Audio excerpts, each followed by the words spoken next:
এবার আপনাদের কাছে আমার একটা প্রশ্ন, মহিলাদেরকে পর্দা করা লাগবে, এই পর্দার বিধানটা কার? আওয়াজ দিয়ে বলেন। আল্লাহর বিধান হলো মহিলারা পর্দা করা। এই পর্দা করার অর্থ কিন্তু এই নয় পুরা শরীর ঢাকলেন, চেহারা ঢাকলেন না। তো আর আপনার পর্দা করা কি দরকার? যদি বলেন পুরা শরীর আমি ঢাকলাম, চেহারা ঢাকবো না, তাহলে এই জাতীয় পর্দা করারও কোনো দরকার নাই। পর্দা করার মানে হলো আপনার চেহারাও ঢাকা লাগবে। হাদিস শোনাই, আম্মা জান আয়েশা সিদ্দিকা রাদিয়াল্লাহু তাআলা আনহা বলেন, পর্দার বিধান নাজিল হওয়ার পর কোন এক যুদ্ধে যাওয়ার সময় আল্লাহর নবী লটারি করলেন, লটারির মধ্যে আমার নাম উঠছে। আম্মা জান আয়েশা বলেন, নবীর সাথে আমি যুদ্ধে বের হলাম। পালকি, পালকির নাম শুনেন না আপনারা? আম্মা জান আয়েশা ছোট্ট একটা ঘরের মতো, এটার মধ্যে ওনারে বসায়া দিতেন, আর ওইটা উটের উপরে রাখতো, সাহাবারা উটটাকে সামনে নিয়ে যাইতেন। তো নিয়ম অনুযায়ী ওনারে ওইভাবেই নিয়ে যাইতেছে। যুদ্ধের ময়দানে গেছে, যাওয়ার পর উনি বলেন, যখন যুদ্ধের ময়দান থেকে ফিরে আসতেছি, ফিরে আসার সময় এক জায়গায় যাত্রা বিরতি দিলাম। যাত্রা বিরতি দেওয়ার পর ওই জায়গায় আমার একটু ইস্তেঞ্জার হাজত হয়েছে, আমি বের হইলাম। বের হওয়ার পর আমার হাজত সারলাম, সারার পর আমি আবার আমার পালকিতে চলে আসছি। পালকির ভিতরে বসার পর আমি গলায় হাত দিয়ে দেখলাম, ইনকাতা ইকদুন লি, আমার গলার হাতটা হারিয়ে গেছে। চিন্তা করলাম, হাতটা কোথায় হারাইলো? মনে পড়লো আমি যেখানে হাজত সারতে গেছি, মনে হয় ওই জায়গায় আমার গলার হাতটা পড়ে গেছে। বুখারী শরীফের বর্ণনা। আম্মা জান আয়েশা বলেন, আমি পালকি থেকে চুপে চুপে নাইমা আবার ওই জায়গায় হাত তালাশ করতে গেলাম। বুঝছেন? সাহাবারা আসছে, আসার পর পালকি উটের উপরে উঠাইছে, পালকির ভিতরে আম্মা জান আছে। জোরে বলেন। পালকিটা উটের উপর উঠানোর পর উট রওনা করছে, আম্মা জান কিন্তু পালকিতে নাই। সাহাবারা বুঝতেও পারে নাই। কেন বুঝে নাই জানেননি? আম্মা জান আয়েশা বলেন, আমি এত পাতলা ছিলাম, আমি ভিতরে আসি না নাই এটা সাহাবারা বুঝতে পারতো না। এত পাতলা আমি ছিলাম, ভিতরে না থাকলেও তারা মনে করতো আমি মনে হয় ভিতরেই আছি। খুব পাতলা ছিলাম। আমি আমার হারটা পেয়ে গেলাম। হার পাওয়ার পর আমি আমার জায়গায় আসলাম। আসার পর দেখি সব সাহাবা এবং নবী সবাই চলে গেছে, কারণ তাদের ধারণা আমি পালকির ভিতরেই আছি। আম্মা জান আয়েশা বলেন, আমি চিন্তা করলাম আল্লাহর নবী যখন দেখবে আমি পালকির মধ্যে নাই, সাহাবা পাঠাইবে আমাকে নেওয়ার জন্য। আম্মা জান আয়েশা বলেন, আমি সাথে সাথে ওই জায়গায় বসে গেলাম। বসার পর আমার ঘুম আসছে, আমি ঘুমায়া গেলাম। ঘুমায়া যাওয়ার পর একজন নবীর সাহাবা সফওয়ান রাদিয়াল্লাহু তাআলা, উনি তখনও মদিনায় যায় নাই। উনি রওনা করলেন ভোরের বেলা। রওনা করার পর যাইতে যাইতে দেখে একজন মানুষের ছায়া দেখা যায়, ওই মানুষটা শুয়ে শুয়ে ঘুমাইতেছে। হযরত সফওয়ান তার দিকে তাকায়া দেখে এটা তো অন্য কেউ নয়, উনি হলেন আম্মা জান আয়েশা রাদিয়াল্লাহু তাআলা আনহা। আম্মা জান আয়েশা বলেন, এ দুনিয়ার মানুষ তোমরা প্রশ্ন করতে পারো আম্মা জানকে হযরত সফওয়ান কিভাবে চিনতে পারলেন? আম্মা জান আয়েশা বলেন, পর্দার বিধান নাজিল হওয়ার আগে সফওয়ান আমাকে দেখছিল, এই কারণে আমারে চিনতে পারছে। দেখার পর সাথে সাথে সফওয়ান পড়লো, ইন্না লিল্লাহি ওয়া ইন্না ইলাইহি রাজিউন। হযরত সফওয়ান আম্মা জান আয়েশাকে দেখে ইন্না লিল্লাহ পড়লেন। আম্মা জান আয়েশা বলেন, ইন্না লিল্লাহর আওয়াজে আমার ঘুম ভেঙে যায়। আমি ঘুম থেকে ওঠার পর সাথে সাথে আমার মুখ আমি ঢেকে নিলাম। এর মানে কি বোঝা যায়? আম্মা জান বলেন, পর্দার বিধান নাজিলের আগে সফওয়ান আমাকে দেখছে, এখন তো পর্দার বিধান নাজিল হয়ে গেছে। যেই মাত্র সফওয়ানকে আমি দেখলাম, সাথে সাথে আমি আমার চেহারা ঢেকে নিলাম। আপনাদের কাছে জানতে চাই, চেহারায় যদি পর্দা করা না লাগে, আম্মা জান কেন তার চেহারা ঢাকলেন? এবার আপনারা বলেন, চেহারা ঢাকা লাগবে কি লাগবে না?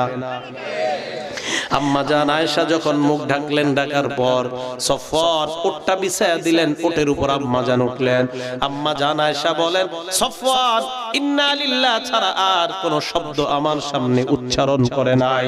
আমি ওটের উপর উঠলাম, মুনাফিকরা মদিনায় রটনা করে দিল নবীর বিবি আম্মা জান আয়েশা আর সফওয়ানের মধ্যে উল্টা পাল্টা সম্পর্ক আছে। আওয়াজ দিয়া বলেন নাউজুবিল্লাহ।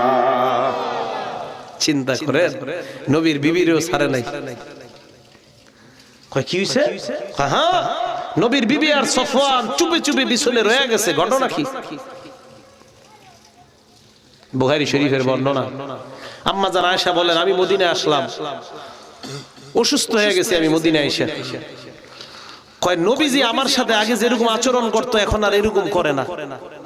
কয় কেন?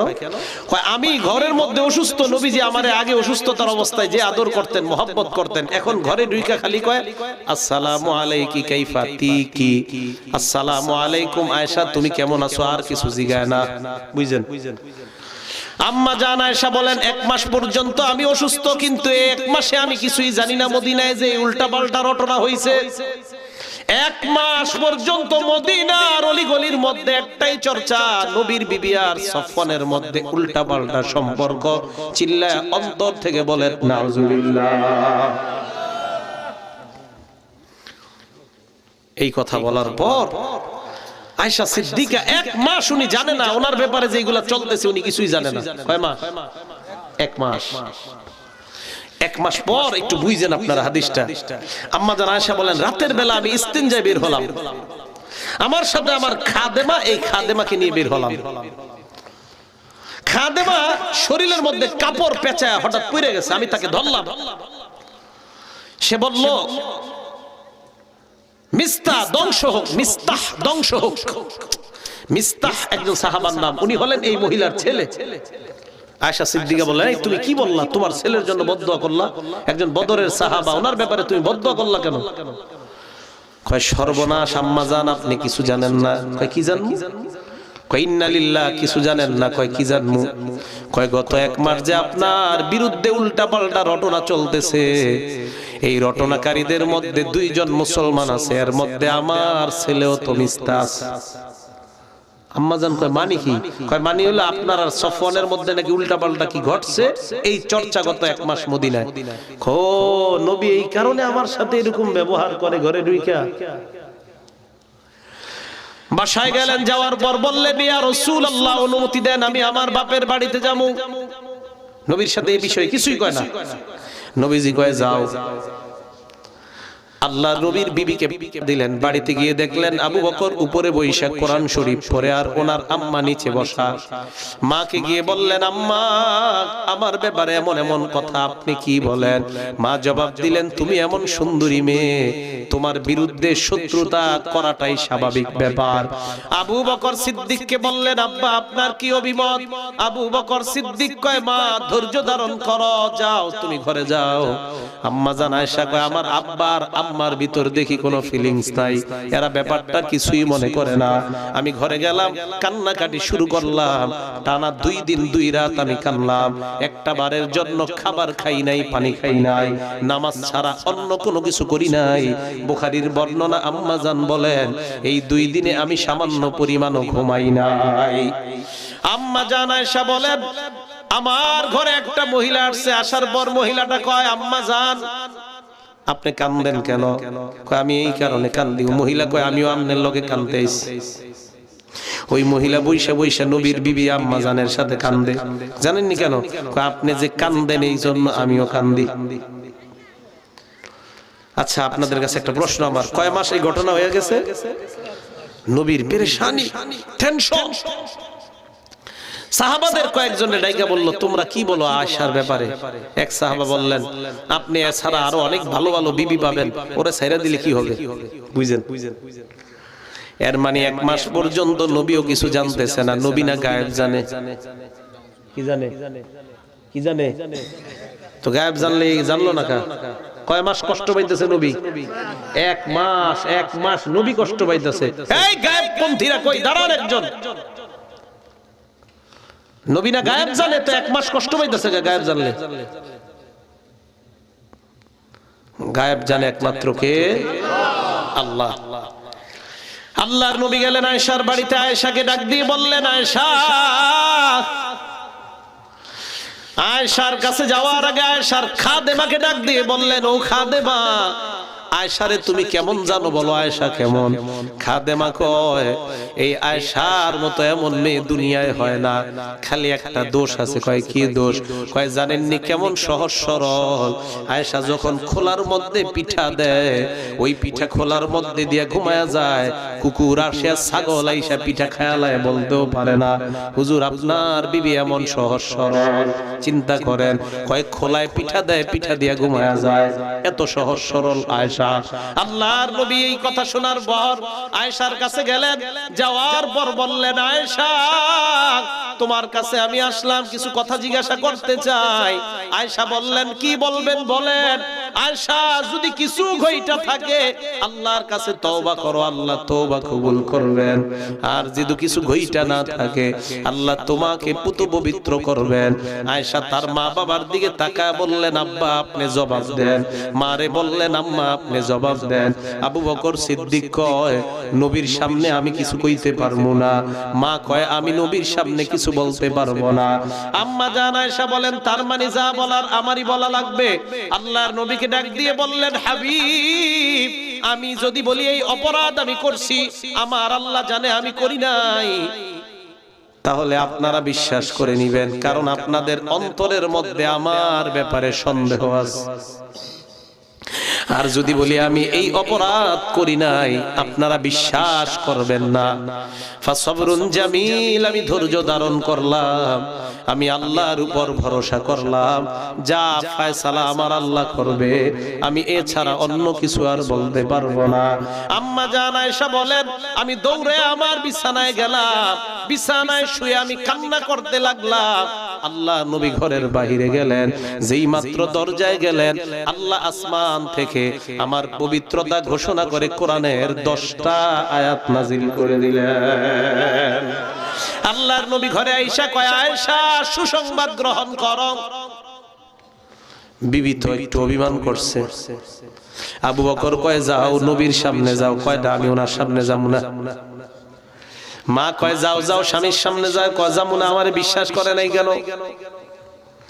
আয়েশা কয়, আমি আল্লাহ ছাড়া কারো সামনে যাব না।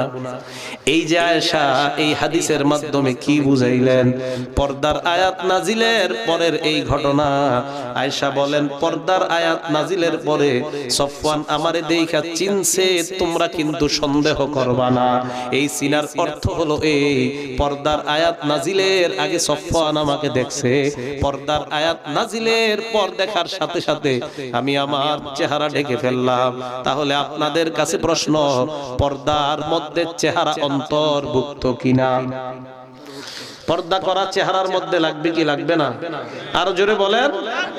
ক্বালা রাসূলুল্লাহ সাল্লাল্লাহু আলাইহি ওয়াসাল্লাম, আল্লাহর নবী বলেন, ফাত্তাকুদ দুনিয়া ওয়াত্তাকুন নিসা, তোমরা দুনিয়া থেকে বেঁচে থাকবা, নারীদের থেকে বেঁচে থাকবা।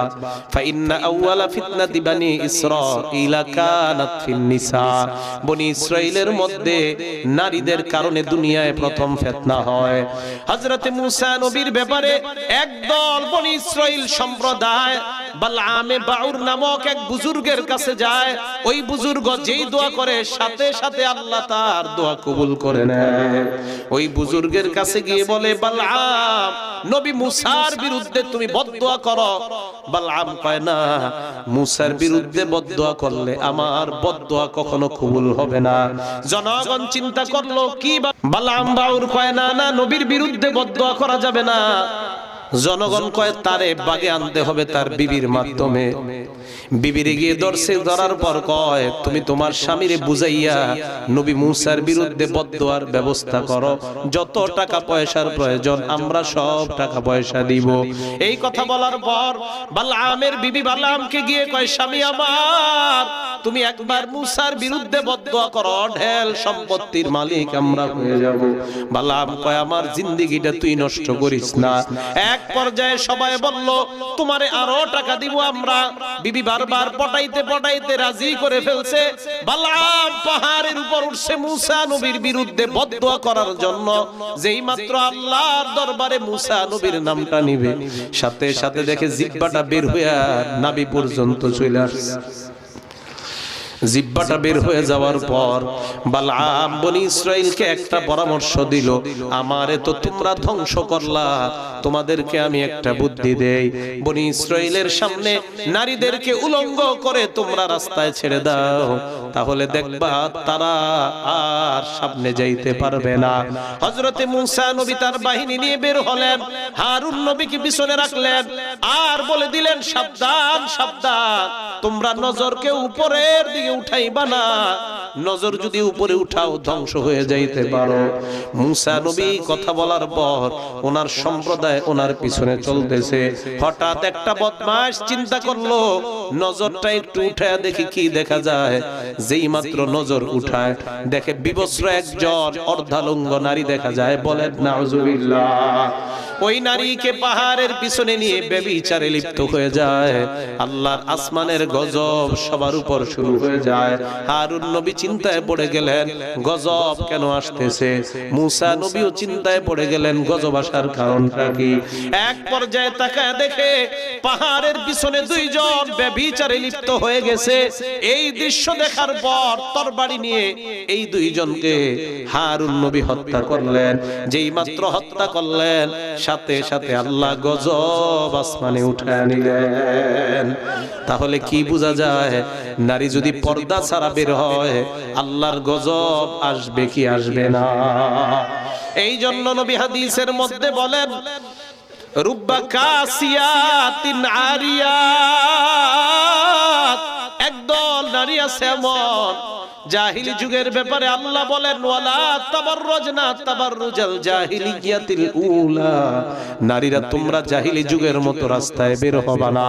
জাহিলি যুগের মধ্যে নারীরা যেই পোশাক পরতো এই পোশাকের সাইড দিয়ে এইভাবে কেচি দিয়ে কাইটা এই পর্যন্ত তারা পোশাক খোলা রাখতো। আল্লাহ পাক বলেন ওই জাতীয় নারীর মতো তোমরা রাস্তায় বের হবে না।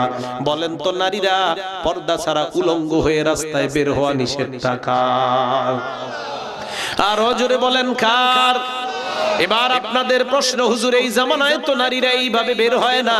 আল্লাহর নবী বলেন রুব্বা কাসিয়াত আরিয়াত, একদল নারী হবে শেষ জামানায় যেই নারীরা পোশাক পরবে ঠিক, পোশাক পরার পরেও তারা উলঙ্গ। সাহাবারা অবাক হয়ে গেলেন পোশাক পরলে আবার কিভাবে উলঙ্গ হয়। আল্লাহর নবী জবাব দিলেন মাইলাত মুমিলাত, এমন পোশাক তারা পরবে যেই পোশাক পরার কারণে নিজেও অন্যের দিকে আকৃষ্ট হবে, অন্য পুরুষকেও তার দিকে আকৃষ্ট বানায়। আপনারা সত্যি করে বলেন নারীদেরকে এমন পোশাকে বর্তমানে দেখা যায় কি যায় না? এমন পোশাক নারীরা পরে কিনা যেই পোশাকে পুরুষরা আকৃষ্ট হয় আছে না নাই? আল্লাহর নবী বলেন ওই নারীরা কেমন, রুউসুহুন্না কাসনিমাতিল মুখতিল মাইলা, তাদের মাথার চুলের খোপাগুলা উটের কুজের মতো। এই উটের কুজের মতো চুলের খোপাগুলা একদিকে পড়ে যায়। এই খোপা দেখায় দেখায় মানুষরে পাগল বানাইতে চায়। আজকে 14ই ফেব্রুয়ারি বিশ্ব ভালোবাসা দিবস, নোংরা দিবস গেছে। এই দিবসের মধ্যে আমাদের একটাই ঘোষণা, আমরা দুনিয়ার কাউকে ভালোবাসবো না, আল্লাহ আর আল্লাহর নবীকে ভালোবাসতে কারা কারা রাজি জানতে চাই? সবাই এবার হাত নামান, একটা আশ্চর্য হাদিস শুনেন। আল্লাহ পাক রব্বুল আলামিন হাদিসে কুদসির মধ্যে বলেন মান তাকাররাবা ইলাইয়া, আমার বান্দা আমার কাছাকাছি যদি বসতে চায়, আল্লাহ পাক বলেন আমার বান্দা মা তাকাররাবা ইলাইয়া আবদি বিশাইইন আহাব্বা ইলাইয়া মিম্মা ইফতারাতু আলাই, আমার বান্দা যদি আমার কাছে যাইতে চায়, আল্লাহর কাছাকাছি যাইতে সবাই রাজি আছি না নাই? আল্লাহ বলেন আমার কাছাকাছি যদি যাইতে চাও তাহলে ফরজ বিধানগুলা পালন করবা ঠিক মতো। ফরজ বিধান পালন করার মাধ্যমে বান্দা একদম আমার নিকটবর্তী হয়ে যায়। এবার আল্লাহ পাক বলেন ওয়া মা ইয়াজালুল আবদু ইয়াতাকাররাবু ইলাইয়া বিন্নাওয়াফিল, নফলের মাধ্যমে বান্দা আমার কাছে আসতে আসতে আসতে আসতে এমন হয়ে যায় হাত্তা আহিব্বাহু, এক পর্যায়ে ওই বান্দাকে আমি আল্লাহ ভালোবাসা শুরু করে দেই। আল্লাহ কয় বান্দাকে যখন আমি ভালোবাসা আরম্ভ করে দেই, হাত্তা কুনা সামাউল্লাযী ইয়াসমাউ বিহি ওয়া বাসারাহুল্লাযী ইউবসিরু বিহি ওয়া ইয়াদাহুল্লাতী ইয়াবতিশু বিহা ওয়া রিজলাহুল্লাতী ইয়ামশি বিহা, আমি বান্দার কান হয়ে যাই, ওই কান দিয়া বান্দা শুনে, আমি বান্দার চোখ হয়ে যাই, ওই চোখ দিয়া বান্দা দেখে, আমি বান্দার হাত হয়ে যাই, ওই হাত দিয়া বান্দা স্পর্শ করে, আমি বান্দার পা হয়ে যাই, ওই পায়ের মাধ্যমে বান্দা চলে। সুবহানাল্লাহ। যখন বান্দাকে আল্লাহ ভালোবাসেন, জিবরিল আমিনকে ডাক দিয়া বলে, জিবরিল ইন্নী উহিব্বু ফুলান, আমি দেওয়ালপাড়া অমুকের সন্তান অমুককে ভালোবাসি। ফাহিব্বাহু, জিবরাইল তুমিও তাকে ভালোবাসো। জিবরাইল আমিনকে এই কথা বলার পর জিবরাইল আসমানের মধ্যে ঘোষণা করে, আল্লাহ ওই বান্দাকে ভালোবাসে, আমিও ভালোবাসি। ফাহিব্বুহু, তোমরাও ওই বান্দাকে ভালোবাসা শুরু করো। আসমানের একজন দুইজন ফেরেশতা নয়, লাখ লাখ ফেরেশতা ওই বান্দাকে ভালোবাসা আরম্ভ করে দেয়। তাহলে আল্লাহর ভালোবাসার পাত্র সকলে হতে চাই না? আওয়াজ দিয়া বলেন হতে চাই না? তাহলে বিধান মানবো একমাত্র কার? 2 নাম্বার নবীর বিধান। রাজি আছি তো? হাত নামান। ফরজ বিধানের মধ্যে শ্রেষ্ঠ বিধানের নাম কি বলেন? সবাই বলেন, আরো জোরে বলেন। যারা ফজর পড়েন না তারাও কোন, মানে এই 2-4 জন পড়েন আর বাকিটা পড়ে। যারা নামাজ ফজর পড়েন না আর পড়েন সবাই কোন, সবাই বলেন। আল্লাহর কাছে সবচেয়ে শ্রেষ্ঠ ফরজ বিধানের নাম কি? এই নামাজ কার বিধান? আওয়াজ দিয়ে বলেন। আল্লাহর এই বিধানটা সকলে আমরা মানতে রাজি আছি না নাই? আজকে থেকে আমরা নামাজ পড়বো এইভাবে। নামাজের মধ্যে যখন আমরা যাব, যাওয়ার পর ঘর থেকে বের হওয়ার পর আমার মনে মনে আসবে আমি আল্লাহর বিধান পালন করার জন্য মসজিদে রওনা করলাম। হাদিসের মধ্যে আসছে যেই মাত্র ঘর থেকে আপনি বাহিরে পাটা দেন, আপনার মনের নিয়ত একমাত্র মসজিদ ছাড়া অন্য কিছু নয়। নবী বলেন পাটা ফালানোর সাথে সাথে এই মসজিদ পর্যন্ত যতটা পা তুমি হেঁটে হেঁটে আসলা, প্রত্যেকটা হাঁটার বিনিময়ে তোমার আমল নামায় আল্লাহ সওয়াব লিখে দেয়। এইবার আপনি মসজিদে আসলেন, আসার পর বলেন তো কার বিধান পালনের জন্য অপেক্ষায় আছেন? এশার নামাজ দাঁড়াবে 7:30, এসে বললেন 7:20 নামাজের বাকি আছে কয় মিনিট? এই যে 10 মিনিট আপনি বসে রইলেন, আল্লাহ নবী বলেন ইন্তিজারুস সালাতি সালাত, 10 মিনিট নামাজের জন্য অপেক্ষা করলা।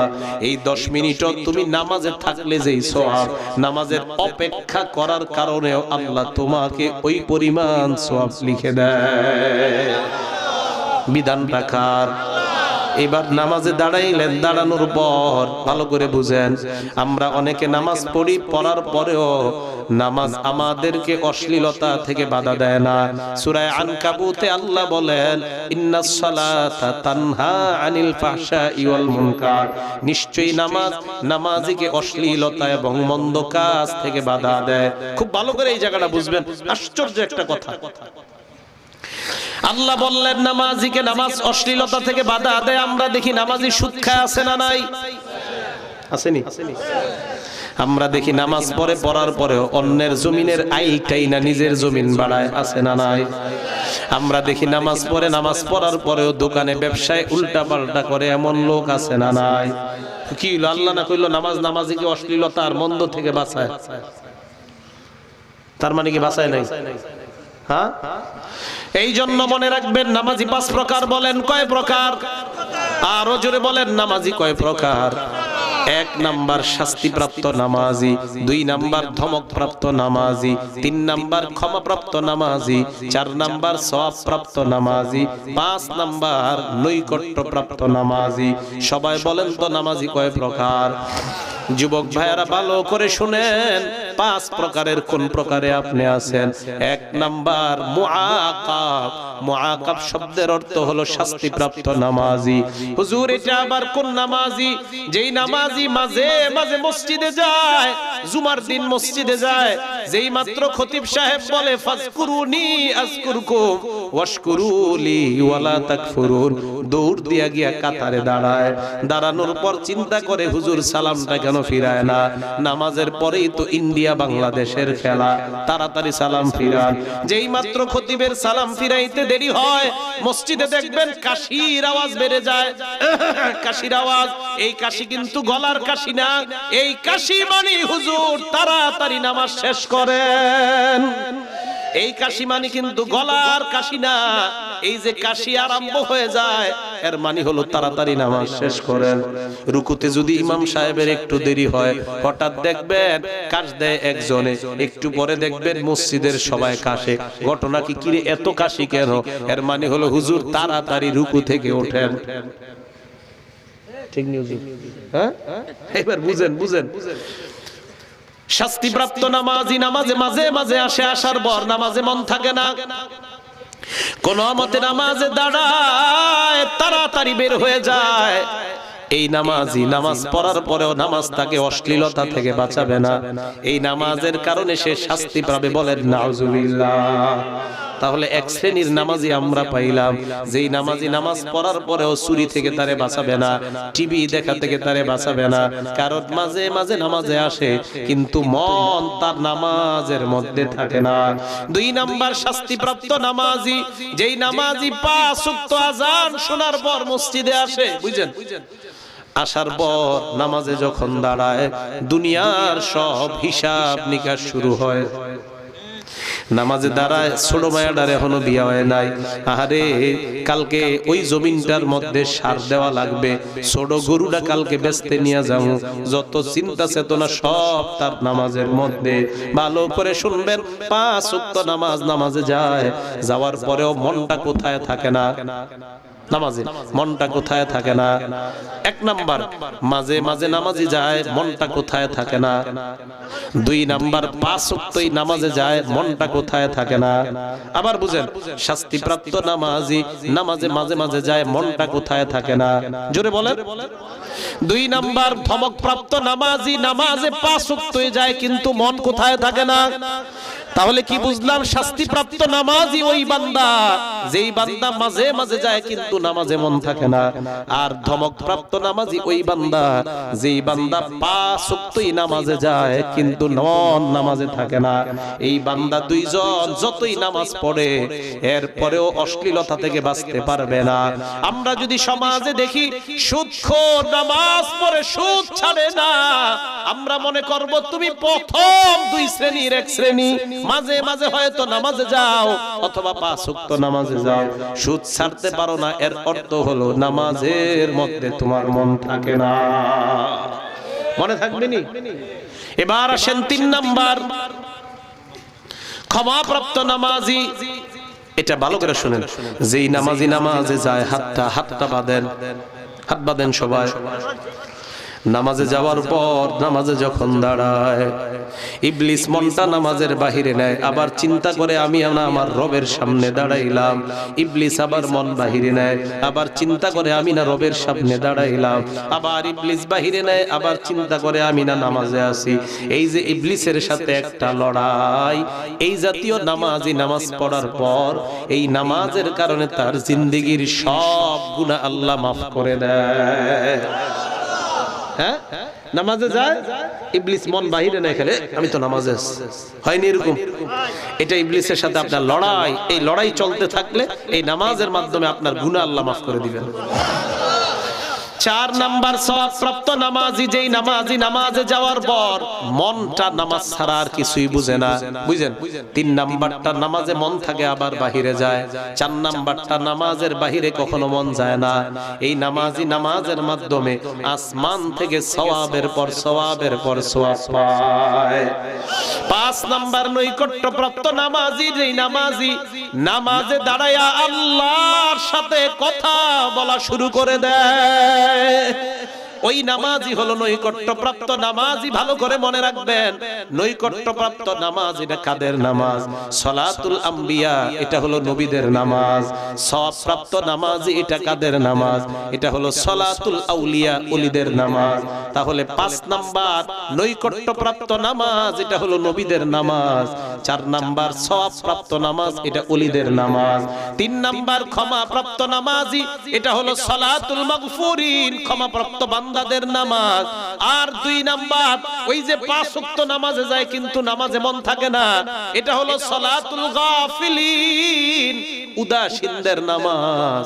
আর 1 নাম্বার নামাজে মাঝে মাঝে যায় মন নামাজে থাকে না, এটা হলো সালাতুল মুনাফিকিন। আওয়াজ দিয়ে বলেন নাউজুবিল্লাহ। এবার আপনাদেরকে আমি একটা প্র্যাকটিস শিখাবো। আল্লাহর নবী শিখায়া দিবেন, নামাজের মধ্যে যখন আমরা দাঁড়াই আল্লাহর সাথে কথা বলার একটা সিস্টেম নবী শিখায়া দিবেন। এই সিস্টেমটা সকলে শিখতে রাজি আছি না নাই? এবার আবার হাত বাঁধেন। যেই মাত্র আপনি হাত বাঁধলেন আল্লাহর নবী বলেন, আনতা আবুদাল্লাহা কান্নাকা তারা। হে বান্দা, এই যে নামাজে দাঁড়াইলি কেমন যেন তুমি আল্লাহরে দেখতেছো। আল্লাহু আকবার। তাহলে আমরা হাত বাঁধলাম, নামাজে দাঁড়াইলাম, সবাই আওয়াজ দিয়ে বলতে হবে কার সামনে? আল্লাহর নবী কয়, তুমি কেমন যেন আল্লাহকে দেখতেছো। আসলে দেখিনি, আসলে দেখিনি। নবী কয়, না দেখলে কি হইছে? ফাইন্নাহু ইয়ারাক, আল্লাহ তোমাকে দেখতেছে। আবার আসেন, আমরা কার সামনে দাঁড়াইলাম? আওয়াজ দিয়ে বলেন। তাহলে কেমন যেন আমরা কাকে দেখি বলেন? না মাবুদ, তোমাকে আমরা দেখি না। না দেখলে কি হবে? আল্লাহ আমাকে দেখতেছেন। আমি আল্লাহর সামনে দাঁড়াইলাম, মনে মনে বলতেছি আমি আমার রবের সামনে দাঁড়াইলাম, আমি তোমারে দেখতেছি আল্লাহ। ও মাবুদ, তোমারে দেখি মনে মনে। হঠাৎ মনে মনে বলবেন, না দেখি না। কি হইছে? না দেখলে তুমি তো আমারে দেখতেছো। এইভাবে যখন নামাজে আপনি দাঁড়াইবেন, দাঁড়ানোর পর দৈনন্দিন অন্তত 32 রাকাত নামাজে আলহামদুলিল্লাহ সূরাটা পড়া লাগে। নিম্নে 32 রাকাত। যারা সুন্নত, ফরজ আর বিতির নামাজ পড়েন, এই বান্দাগুলা নামাজের মধ্যে যখন পড়ে আলহামদুলিল্লাহি রাব্বিল আলামিন, এই আয়াতটা পড়ার সাথে সাথে হাত কেউ ছাড়বেন না। সাথে সাথে আল্লাহ কয়, হামিদানি আব্দি, আমার বান্দা আমার প্রশংসা করেছে। তাহলে নামাজে কার সামনে দাঁড়াইলাম? কারে আমরা দেখি? না দেখি না। কে আমাদেরকে দেখেন? সূরা ফাতিহা যখন শুরু করলেন আলহামদুলিল্লাহ, মা বোনরাও আজকে থেকে এইভাবে নামাজ পড়বেন। যেই মাত্র প্রথম আয়াতটা পড়লেন আল্লাহর সাথে সাথে কয়, হামিদানি আব্দি, আমার বান্দা আমার প্রশংসা করেছে। এরপর যখন পড়েন আর রহমানির রহিম, আল্লাহ কয়, আসনা আলাইয়া আব্দি, আমার বান্দা আমার সানা পাঠ করছে। যেই মাত্র বান্দা পড়ে মালিক ইয়াউমিদ্দিন, আল্লাহ বলেন মাজ্জাদানি আব্দি, আমার বান্দা আমার বরত্ব বর্ণনা করছে। এইবার যখন পড়বেন ইয়্যাকা না'বুদু ওয়া ইয়্যাকা নাস্তাঈন, আল্লাহ কয় হাযা বাইনি ওয়া বাইনা আব্দি, আমার আর আমার বান্দার মাঝে একটা সেতু বন্ধন তৈরি হয়ে গেছে। ওয়ালি আব্দি মা সালা, আমার বান্দা এই মুহূর্তে যা চায় আমি তা দেওয়ার ওয়াদা করলাম। দেখছেন? এইভাবে তো একদিনও নামাজ পড়েন নাই। আজকে থেকে আর মরা নামাজ পড়েন না, জিন্দা নামাজ পড়বেন। এখন থেকে এইভাবে নামাজ পড়বেন। দেখেন, যেই মাত্র বলেন ইয়্যাকা না'বুদু ওয়া ইয়্যাকা নাস্তাঈন, তাকান, আল্লাহ কয় আমি আর আমার বান্দা, তাকান, সেতু বন্ধন একদম আমি আমার বান্দার কাছে। আল্লাহু আকবার। আল্লাহ কানে কানে কয়, কি চাস? চা চা। কি চাবি? চা। কি চাবি? চা। যা চাবি চাই পূরণ করব। সাথে সাথে বলি ইহদিনাস সিরাতাল মুস্তাকিম, আল্লাহ আমাদেরকে সরল পথের রাস্তা দেখায় দাও। মাবুদ এটাই চাই তোমার কাছে।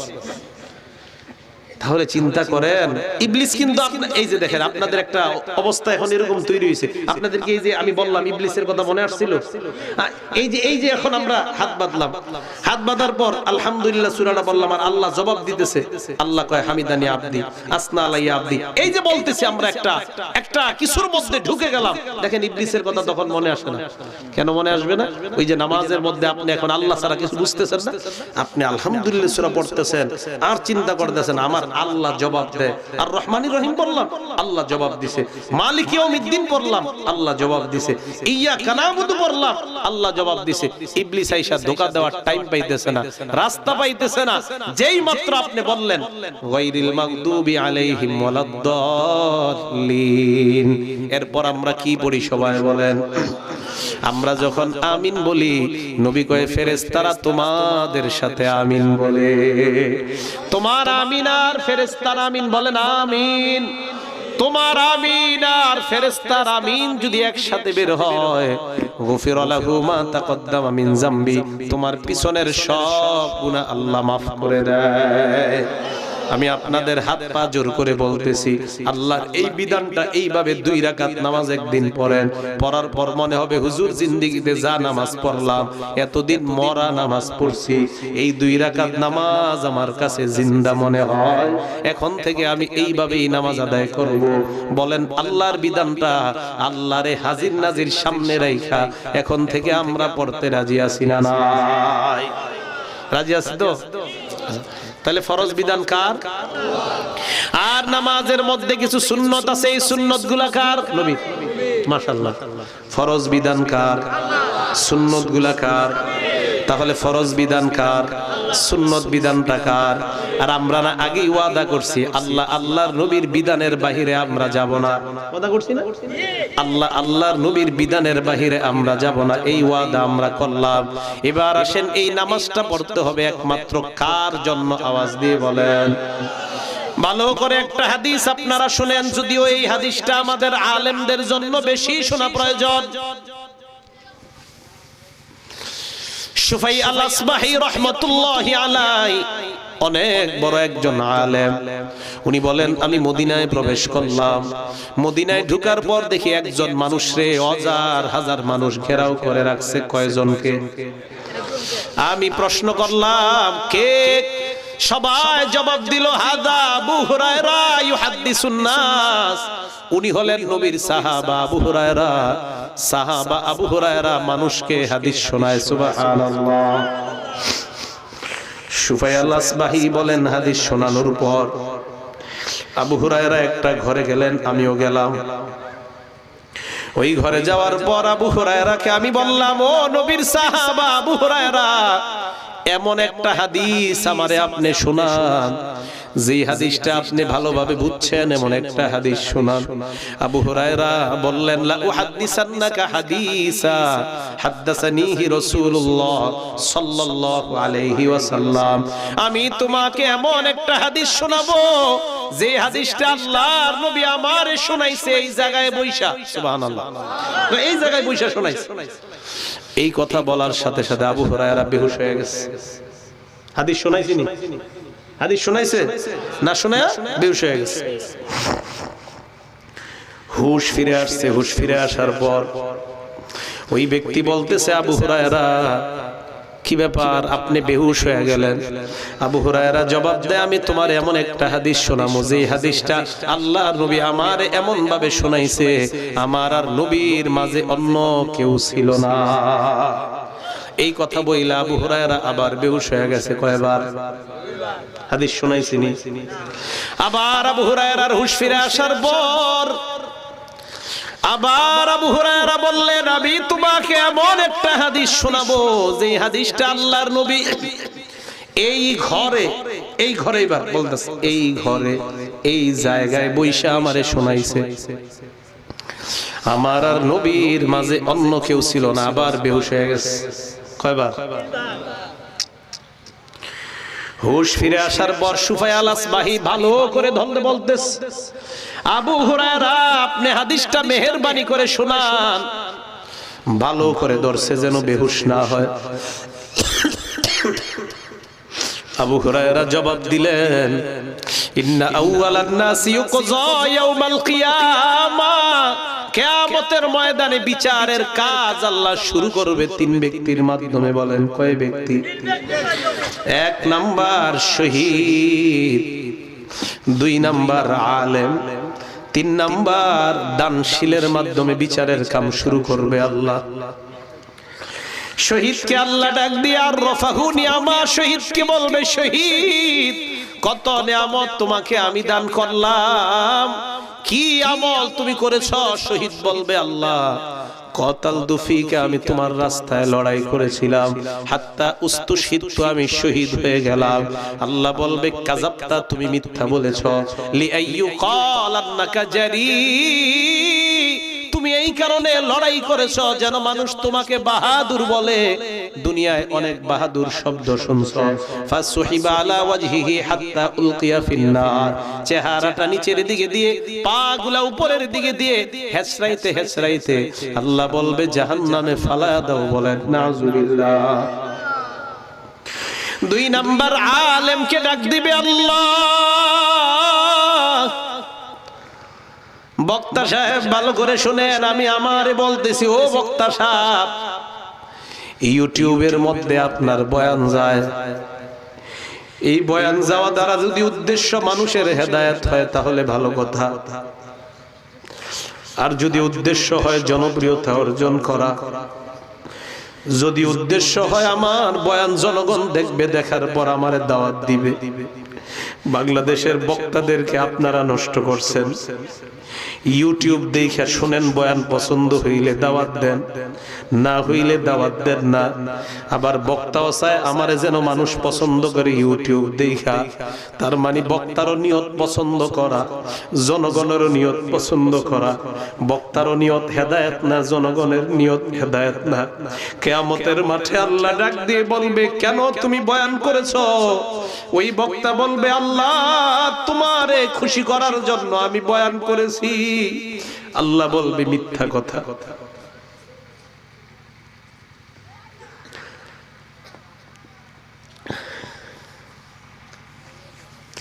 তুমি এই জন্য বয়ান করো নাই,